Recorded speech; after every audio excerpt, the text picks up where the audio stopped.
வணக்கம். ஜெயா பிளஸ் செய்திகளுக்காக கார்த்திகா பிரகாஷ். விரிவான செய்திகளை பார்ப்பதற்கு முன்னதாக தலைப்புச் செய்திகளை பார்க்கலாம்.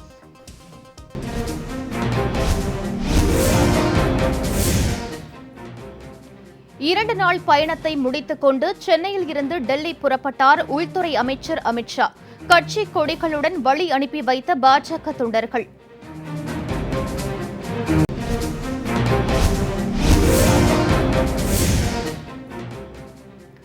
சென்னையில் நடைபெறும் தமிழ் திரைப்பட தயாரிப்பாளர் சங்க தேர்தலில் இரு தரப்பினரிடையே மோதல். ஓட்டுக்கு தங்க காசு மற்றும் பணம் வழங்கப்படுவதாக எழுந்த புகாரால் பரபரப்பு.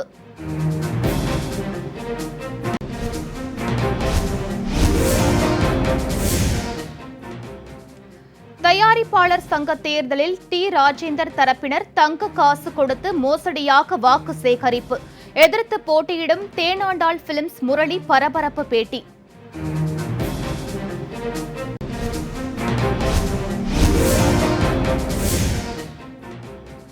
ஓசூர் அருகே இந்து மகாசபா அமைப்பின் மாநில நிர்வாகி வெட்டி படுகொலை. 6 பேர் கொண்ட மர்ம கும்பலின் வெறிச்செயல் குறித்து போலீஸ் விசாரணை.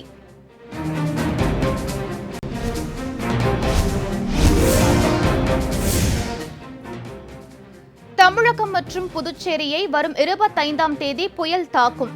சென்னை வானிலை ஆய்வு மையம் எச்சரிக்கை.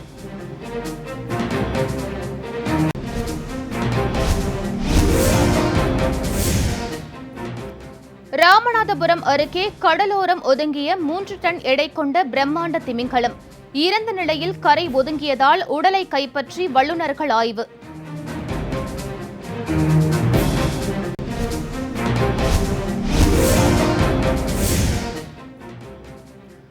கொரோனா தொற்று சிகிச்சைக்கு அதிக கட்டணம் வசூலிக்கும் தனியார் மருத்துவமனைகள். சுகாதாரத்துறைக்கான நாடாளுமன்ற குழு தகவல்.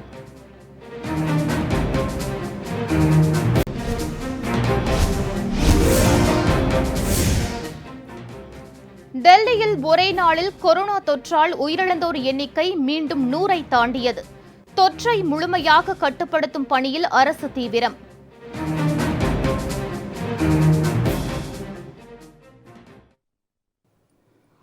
விரிவான செய்திகளை பார்க்கலாம்.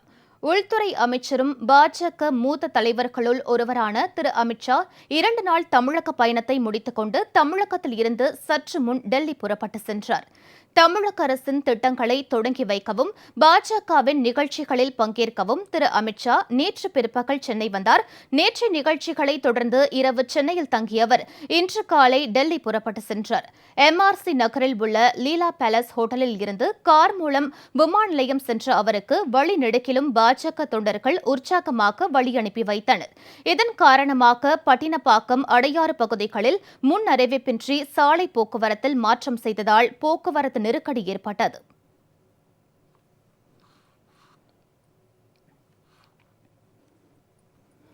தமிழகம் மற்றும் புதுச்சேரியை வரும் 25ஆம் தேதி புயல் தாக்கும் என எச்சரிக்கப்பட்டுள்ளது. வங்கக்கடலில் குறைந்த காற்றழுத்த தாழ்வு பகுதி உருவாகியுள்ளது. இது அடுத்த 24 மணி நேரத்தில் காற்றழுத்த தாழ்வு மண்டலமாக வலுப்பெற்று புயலாக மாறும் என வானிலை ஆய்வு மையம் தெரிவித்துள்ளது.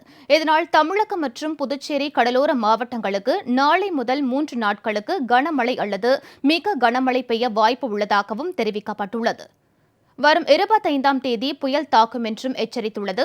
நாகை, திருவாரூர், தஞ்சாவூர், புதுக்கோட்டை, ராமநாதபுரம் ஆகிய மாவட்டங்களில் செவ்வாய்க்கிழமை முதல் பலத்த மழை பெய்யும் என்றும் மீனவர்கள் கடலுக்கு செல்ல வேண்டாம் என்றும் எச்சரிக்கை விடுக்கப்பட்டுள்ளது.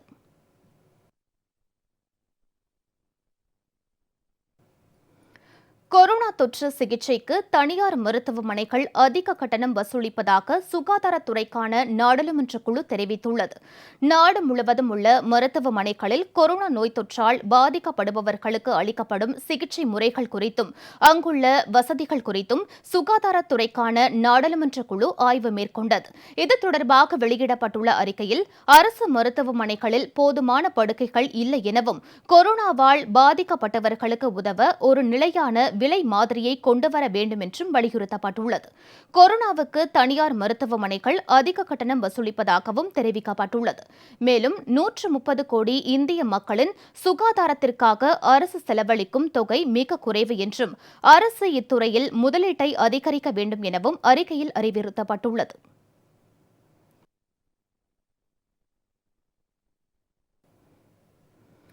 மத்திய பிரதேச மாநிலம் தேவாஸ் மாவட்டத்தில் சாலையில் பெண்களுக்கு பாலியல் தொல்லை கொடுத்த 2 இளைஞர்களை போலீசார் அடித்து இழுத்து சென்றனர். தேவாஸ் பகுதியில் பெண்களிடம் அத்துமீறியதாக 2 இளைஞர்களை பிடித்த போலீசார் சாலையிலேயே அவர்களை தோப்பு கரணம் போட வைத்தனர். இதையடுத்து இருவரது கைகளையும் கட்டிய போலீசார் தடியால் சரமாரியாக தாக்கியபடியே அவர்களை காவல் நிலையம் அழைத்து சென்றனர். இது தொடர்பான வீடியோ சமூக வலைதளங்களில் வைரலாகி வருகிறது.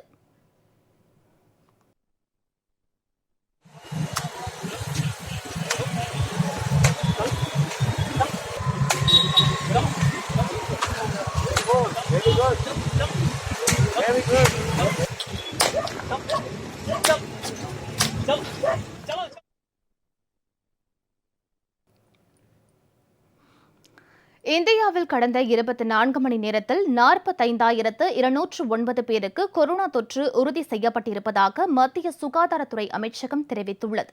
நாடு முழுவதும் நேற்று ஒரே நாளில் 45,209 பேருக்கு கொரோனா வைரஸ் பாதிப்பு உறுதி செய்யப்பட்டுள்ளதாகவும் இதன் மூலம் வைரஸ் தொற்றால் பாதிக்கப்பட்டவர்களின் எண்ணிக்கை 90,95,807 அதிகரித்துள்ளதாகவும் மத்திய சுகாதாரத்துறை அமைச்சகம் தெரிவித்துள்ளது. இதுவரை 85,21,617 பேர் கொரோனா தொற்றில் இருந்து குணமடைந்துள்ள நிலையில் தற்போது 4,40,962 பேர் மருத்துவமனைகளில் சிகிச்சை பெற்று வருவதாகவும் கடந்த 24 மணி நேரத்தில் நாடு முழுவதும் 501 பேர் கொரோனாவுக்கு பலியானதை அடுத்து உயிரிழந்தவர்களின் மொத்த எண்ணிக்கை 1,33,227 உயர்ந்துள்ளதாகவும் சுகாதாரத்துறை அமைச்சகம் தெரிவித்துள்ளது.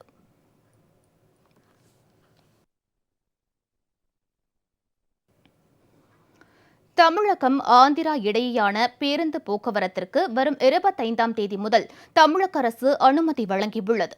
கொரோனா தடுப்பு நடவடிக்கையாக மாநிலங்களுக்கு இடையேயான பேருந்து போக்குவரத்தை தமிழக அரசு ரத்து செய்திருந்தது. தற்போது நோய் தொற்று குறைந்து வரும் நிலையில் ஊரடங்கில் பல்வேறு தளர்வுகளை தமிழக அரசு அறிவித்து வருகிறது. இந்நிலையில் வரும் 25ஆம் தேதி முதல் தமிழகம் ஆந்திரா இடையேயான பேருந்து போக்குவரத்திற்கு அனுமதி வழங்கப்படுவதாக தமிழக அரசு அறிவித்துள்ளது. இதன்படி தனியார் மற்றும் அரசு பேருந்துகளில் 2 மாநிலங்களுக்கு இடையே பதிவின்றி பயணிக்கலாம் என கூறப்பட்டுள்ளது. ஏற்கனவே புதுச்சேரி, கர்நாடகா ஆகிய மாநிலங்களுக்கு இடையே பேருந்து போக்குவரத்திற்கு அனுமதி வழங்கப்பட்டுள்ளது குறிப்பிடத்தக்கது.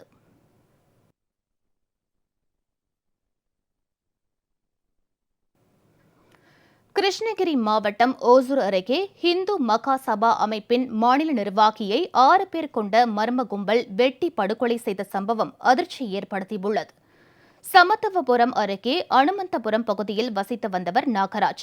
இவர் வட்டி தொழில் நடத்தி வந்ததுடன் தமிழ்நாடு இந்து மகாசபா அமைப்பின் மாநில செயலாளராகவும் பணியாற்றி வந்தார். இன்று காலை வழக்கம் போல தனது வீட்டருகே உள்ள அலுவலகம் அமைந்துள்ள பகுதியில் நாகராஜ் நடைபயிற்சி மேற்கொண்டார். அப்போது அங்கு திடீரென வந்த 6 பேர் கொண்ட கும்பல் அவரை கத்தி, அரிவாள் உள்ளிட்ட பயங்கர ஆயுதங்களால் வெட்டி படுகொலை செய்துவிட்டு தப்பி ஓடியது. இதில் சம்பவ இடத்திலேயே நாகராஜ் உயிரிழந்தார். இதுகுறித்து தகவல் அறிந்த போலீசார் நாகராஜின் உடலை கைப்பற்றி கொலைக்கான காரணம் குறித்து விசாரணை மேற்கொண்டு வருகின்றனர்.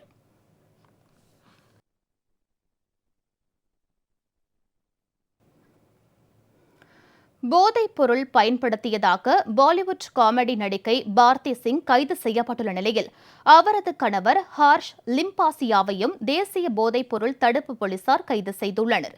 பிரபல பாலிவுட் நடிகர் சுஷாந்த் சிங் ராஜ்புத் மரணத்துக்கு பிறகு பாலிவுட் வட்டாரத்தில் போதைப் பொருள் பயன்பாடு விவகாரம் தலை தூக்கியுள்ளது. மகாராஷ்டிர மாநிலம் மும்பையில் வசிக்கும் பாலிவுட் நகைச்சுவை நடிகை பார்த்தி சிங் வீட்டில் போதைப் பொருள் தடுப்பு போலீசார் நேற்று சோதனை மேற்கொண்டனர். அப்போது அங்கிருந்து போதைப் பொருளான கஞ்சாவை பறிமுதல் செய்த போலீசார் நடிகை பார்த்தி சிங்கையும் கைது செய்தனர். இதையடுத்து இந்த விவகாரம் தொடர்பாக நடிகை பாரதி சிங்கின் கணவரான ஹார்ஷ் லிம்பாசியாவிடமும் போதைப்பொருள் தடுப்பு போலீசார் இன்று காலை விசாரணை மேற்கொண்டனர். அப்போது போதைப்பொருள் உட்கொண்டதை அவர் ஒப்புக்கொண்டதாக தெரிகிறது. இதையடுத்து அவரையும் போலீசார் கைது செய்தனர். மேலும் மும்பையில் உள்ள மருத்துவமனை ஒன்றில் நடிகை பாரதி சிங்கிற்கும் அவரது கணவர் ஹார்ஷ் லிம்பாசியாவுக்கும் மருத்துவ பரிசோதனை நடைபெற்றது.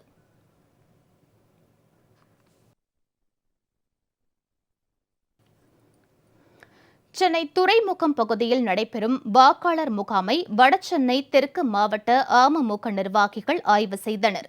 தமிழகத்தில் வாக்காளர் பெயர் சேர்த்தல், முகவரி மாற்றம் உள்ளிட்ட திருத்தங்களை செய்வதற்காக 2 நாள் வாக்காளர் முகாம் நடைபெற்று வருகிறது. வடசென்னை தெற்கு மாவட்டத்திற்கு உட்பட்ட துறைமுகம், ராயபுரம் உள்ளிட்ட சட்டமன்ற தொகுதிகளில் அமைக்கப்பட்டுள்ள முகாம்களில் அம்மா மக்கள் முன்னேற்றக் கழகம் சார்பில் வாக்காளர்களுக்கு உதவுவதற்காக சிறப்பு முகாம்கள் அமைக்கப்பட்டுள்ளன. வடசென்னை தெற்கு மாவட்டம் துறைமுகம் பகுதி கழகம் சார்பில் 60வது வட்டத்திற்கு உட்பட்ட தனியார் பள்ளி மற்றும் எழும்பூர் சட்டமன்ற தொகுதிக்கு உட்பட்ட 76வது வட்டத்தில் உள்ள அரசு பள்ளி ஆகியவற்றில் அமைக்கப்பட்டுள்ள வாக்காளர் முகாமில் வடசென்னை தெற்கு மாவட்ட அமமுக செயலாளர் திரு சந்தானகிருஷ்ணன் ஆய்வு மேற்கொண்டு கட்சி நிர்வாகிகளுக்கு அறிவுரைகளை வழங்கினார். தூத்துக்குடியில் பெய்த கனமழை காரணமாக கருவாடு உற்பத்தி நிறுத்தப்பட்டுள்ளது. கருவாடு உற்பத்திக்கு பெயர் பெற்ற தூத்துக்குடி மாவட்டத்தில் தயாரிக்கப்படும் நெய்மீன் கருவாடு, மாசி, கட்டா போன்ற கருவாடு வகைகள் உள்நாட்டில் மட்டுமின்றி இலங்கை, மலேசியா போன்ற வெளிநாடுகளுக்கும் ஏற்றுமதி செய்யப்படுகிறது. மேலும் கோழி தீவனத்திற்கு பயன்படும் கருவாடுகள் இங்கிருந்துதான் நாமக்கல், பல்லடம் போன்ற பகுதிகளுக்கு அனுப்பி வைக்கப்படுகின்றன. தூத்துக்குடியில் மட்டும் 100க்கும் மேற்பட்ட கருவாடு தயாரிக்கும் நிறுவனங்கள் உள்ளன. கொரோனா தொற்று காரணமாக மூடப்பட்டிருந்த ஆலைகள் கடந்த 1 மாதமாக செயல்பட தொடங்கியுள்ளன. ஆனால் தூத்துக்குடியில் கடந்த சில நாட்களாக தொடர் மழை பெய்து வருவதால் கருவாடுகளை உலர வைக்க முடியாத சூழல் ஏற்பட்டுள்ளது. இதனால் 100கணக்கான தொழிலாளர்கள் வருவாயை இழக்கும் நிலை ஏற்பட்டுள்ளது. மாசி, கூனி, கட்டா இதை எங்களால் 1 வாரமாக நல்லா மழை விடுறதுனால எங்கேயுமே காயப்பட முடியலை. எங்களுக்கு இப்போ கருவாடு எல்லாம் ஸ்டாக்கில் இருக்குது. எங்களுக்கு ஏகப்பட்ட பாதிப்பு.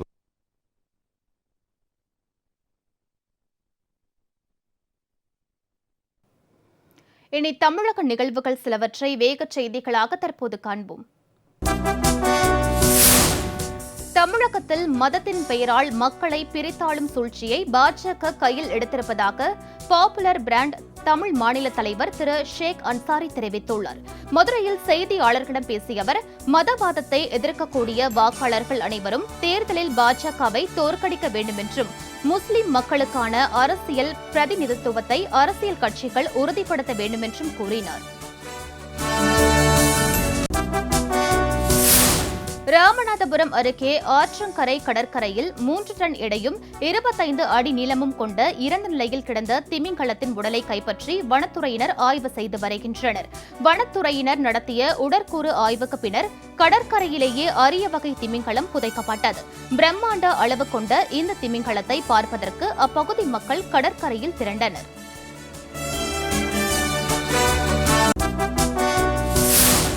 கன்னியாகுமரி மாவட்டம் நாகர்கோவிலில் கஞ்சா விற்பனையில் ஈடுபட்ட 3 இளைஞர்களை போலீசார் கைது செய்தனர்.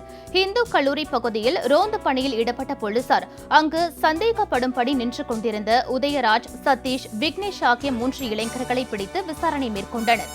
அப்போது அவர்களிடம் இருந்து 250 கிராம் கஞ்சாவை பறிமுதல் செய்து கைது செய்தனர்.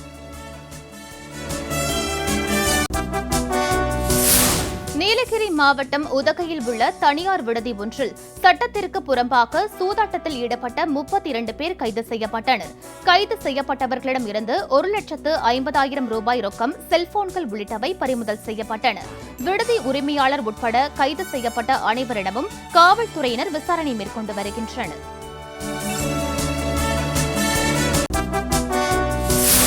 புதுக்கோட்டை மாவட்டம் குசாலாக்குடி கிராமத்தில் உள்ள 50க்கும் மேற்பட்ட குடும்பத்தினர் கார்த்திகை தீப விளக்குகள் தயாரிக்கும் பணியில் ஈடுபட்டுள்ளனர். சமீபத்தில் அப்பகுதியில் மழை பெய்ததன் காரணமாக விளக்குகள் தயாரிக்கும் பணி பாதிக்கப்பட்டுள்ளதாக உற்பத்தியாளர்கள் தெரிவித்துள்ளனர்.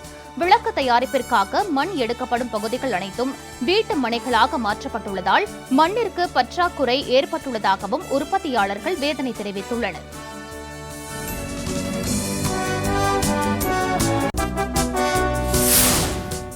பராமரிப்பு பணிகள் காரணமாக சென்னை மெட்ரோ தடங்களில் இன்றிலிருந்து மாற்றங்கள் செய்யப்பட்டுள்ளன. இதன்படி டாக்டர் எம்.ஜி. ராமச்சந்திரன் சென்ட்ரல் விமான நிலையம் இடையேயான மெட்ரோ சேவை தற்காலிகமாக நிறுத்தப்பட்டுள்ளது. எனவே விமான நிலையம் செல்லும் பயணிகள் ஆலந்தூரில் இறங்கி பயணத்தை தொடர அறிவுறுத்தப்பட்டுள்ளது.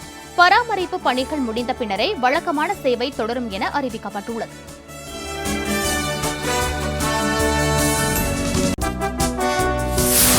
தமிழகத்தில் கொரோனா சிகிச்சைக்கு ரெம்டெசிவிர் மருந்து தொடர்ந்து பயன்படுத்தப்படும் என சுகாதாரத்துறை அதிகாரிகள் தெரிவித்துள்ளனர்.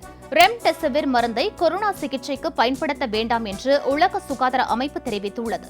சிகிச்சையில் பலன் அளிக்கவில்லை என்பதாலேயே அந்த மருந்தை பயன்படுத்த வேண்டாம் என உலக சுகாதார அமைப்பு கூறியதாகவும், இருப்பினும் அம்மருந்து தடை செய்யப்படவில்லை எனவும் தமிழக சுகாதாரத்துறை அதிகாரிகள் தெரிவித்துள்ளனர்.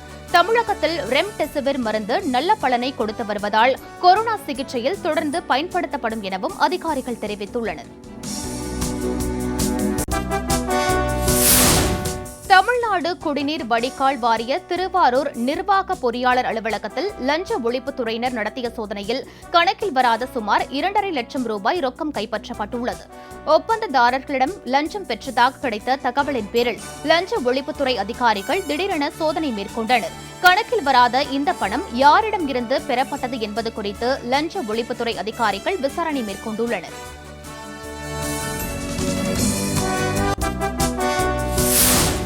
கன்னியாகுமரி மாவட்டம் இறச்சகுளம் கிராமத்தில் பச்சிளம் குழந்தை ஒன்று சாக்கடையில் சடலமாக கண்டெடுக்கப்பட்ட சம்பவம் அதிர்ச்சியை ஏற்படுத்தியுள்ளது.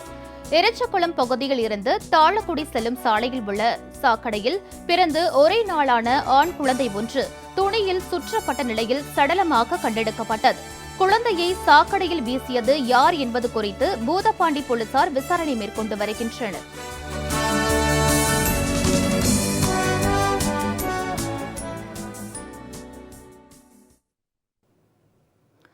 மதுரை மீனாட்சி அம்மன் கோவில் அருகே உள்ள ஜவுளி கடையில் பயங்கர தீ 4 மணி நேர போராட்டத்திற்கு பின் கட்டுக்குள் கொண்டு வரப்பட்டது. மதுரை மீனாட்சி அம்மன் கோவில் விளக்குத்தூண் பகுதியில் உள்ள ஃபைசர் அகமது என்பவருக்கு சொந்தமான பிரபல ஜவுளி கடையில் இன்று அதிகாலையில் திடீரென பயங்கர தீ விபத்து ஏற்பட்டது. இதனையடுத்து கடை முழுவதிலும் தீப்பற்றி எரியத் தொடங்கியது. இதனையடுத்து பெரியார் பேருந்து நிலையம், மீனாட்சி அம்மன் கோவில் ஆகிய பகுதிகளில் இருந்து வந்த 5க்கும் மேற்பட்ட தீயணைப்பு வாகனங்களில் வந்த வீரர்கள் தீயை அணைக்கும் பணியில் ஈடுபட்டனர். சுமார் 4 மணி நேர போராட்டத்திற்கு பின் தீ கட்டுக்குள் கொண்டுவரப்பட்டது. இந்த மாதத்தில் மீனாட்சி அம்மன் கோவில் அருகே 3வது முறையாக பயங்கர தீ விபத்து ஏற்பட்டுள்ளது. தீபாவளி தினத்தன்று ஜவுளி ஒன்றில் ஏற்பட்ட தீ விபத்தின் மீட்பு பணியின் போது 2 வீரர்கள் உயிரிழந்தனர். மீனாட்சி அம்மன் கோவிலை சுற்றி இருக்கக்கூடிய வணிக வளாகங்களில் தீ தடுப்பு நடவடிக்கைகள் முறையாக மேற்கொள்ளப்படாததாக முதற்கட்டமாக 500 கடைகளுக்கு நோட்டீஸ் வழங்கி தீயணைப்புத் துறையினர் ஆய்வு மேற்கொண்டு வருகின்றனர். ஆனால் ஆய்வு முடிவதற்குள்ளாகவே தொடர்ச்சியாக தீ விபத்து ஏற்படுவதால் உரிய நடவடிக்கைகளை விரைந்து மேற்கொள்ள வேண்டும் என பொதுமக்கள் கோரிக்கை விடுத்துள்ளனர். தயாரிப்பு சங்க தேர்தலில் ஓட்டு போட ஒரு பிரிவினர் தங்க காசு, பணம் ஆகியவற்றை வழங்குவதாக கூறி மற்றொரு தரப்பினர் வாக்குவாதத்தில் ஈடுபட்டதால் அங்கு பரபரப்பு ஏற்பட்டது. சென்னை அடையாறு எம்ஜிஆர் ஜானகி கலை அறிவியல் வளாகத்தில் நடைபெறும் இந்த தேர்தலில் தற்போது சங்கத்தின் உறுப்பினர்கள் பலரும் வாக்களித்து வருகின்றனர். ஒரு தரப்பினர் வாக்காளர்களுக்கு தங்க காசு மற்றும் 4000 ரூபாய் ரொக்க பணத்தை வழங்குவதாக கூறி மற்றொரு தரப்பினர் கடும் வாக்குவாதத்தில் ஈடுபட்டனர். இதில் சுயேட்சையாக போட்டியிடும் சதீஷ் என்பவரும் இயக்குநர் பிரவீன் காந்தி என்பவரும் இந்த குற்றச்சாட்டை முன்வைத்து ஆவேசமாக பேசினர். இதனால் அங்கு சில நேரம் பரபரப்பு ஏற்பட்டது. யாராக இருந்தாலும் தகுதி நீக்கம் செய்யப்பட வேண்டும். அதுதான் ஒரே குரல், அதுதான். ஆமா சார், 1300 பேர் இருக்கிற இடத்துக்கு பணம் விளையாடுதுன்னா 6 கோடி பேர் இருக்கிற இடத்துல எவ்வளவு பணம் விளையாடும்? இது ஒவ்வொரு மக்களை எதிர்க்கணும். இது தவறான பாதை. உடனடியாக நீதியரசர் இதுல தலையிட்டு, காவல்துறை தலையிட்டு இனிமே காசு கொடுத்து ஓட்டு வாங்கணுங்கிற தர்மமே அது என்னங்க? இது விசாரிச்சா தான் சார் தெரியும். உண்மை விசாரிச்சா தான் சார் தெரியும். புகார் கொடுத்துருக்கோம் சார். எங்களுக்கு வந்த நியூஸ்ல நாங்கள் கொடுத்துருக்கோம். விசாரிச்சு முடிவு பண்ணுவார் சார் அவர்.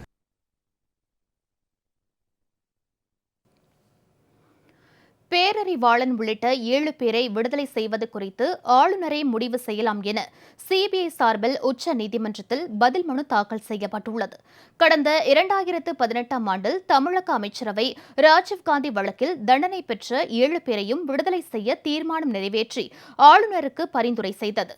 ஆனால் இதற்கான முடிவை ஆளுநர் திரு பன்வாரிலால் புரோஹித் இன்னும் எடுக்கவில்லை. இந்நிலையில் இது தொடர்பான விசாரணையில் உச்சநீதிமன்றத்தில் பதில் மனு தாக்கல் செய்த சிபிஐ தரப்பு பேரறிவாளன் உட்பட 7 பேரையும் விடுதலை செய்யும் விவகாரத்தில் சிபிஐக்கு எந்தவித தொடர்பும் இல்லை என தெரிவித்துள்ளது.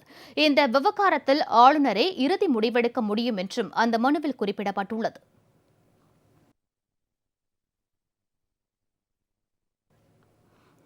டெல்லியில் ஒரே நாளில் கொரோனா தொற்றால் உயிரிழந்தவர்களின் எண்ணிக்கை மீண்டும் 100ஐ கடந்துள்ளது. தலைநகர் டெல்லியில் கொரோனா தொற்றால் பாதிக்கப்படுவோரின் எண்ணிக்கை நாளுக்கு நாள் அதிகரித்து வருகிறது. நேற்று ஒரே நாளில் புதிதாக 5879 பேருக்கு கொரோனா தொற்று உறுதி செய்யப்பட்டுள்ளது. இதன் மூலம் பாதிக்கப்பட்டவர்களின் எண்ணிக்கை 5,23,000ஐ கடந்துள்ளது. கடந்த 24 மணி நேரத்தில் மட்டும் 111 பேர் அங்கு உயிரிழந்ததால் இதுவரை நோய் தொற்றால் பலியானவர்களின் எண்ணிக்கை 8,270ஆக அதிகரித்துள்ளது. இதனிடையே கொரோனா தொற்றால் பாதிக்கப்பட்டு வீட்டு கண்காணிப்பில் உள்ள அனைவரையும் மருத்துவக் குழுக்கள் வீட்டிற்கே சென்று கண்காணிக்க வேண்டும் என அரசு அறிவுறுத்தியுள்ளது. செய்திகள் நிறைவடைந்தன. அடுத்தடுத்த நிகழ்வுகளுக்கு தொடர்ந்து பாருங்கள் ஜெயா பிளஸ் தொலைக்காட்சி.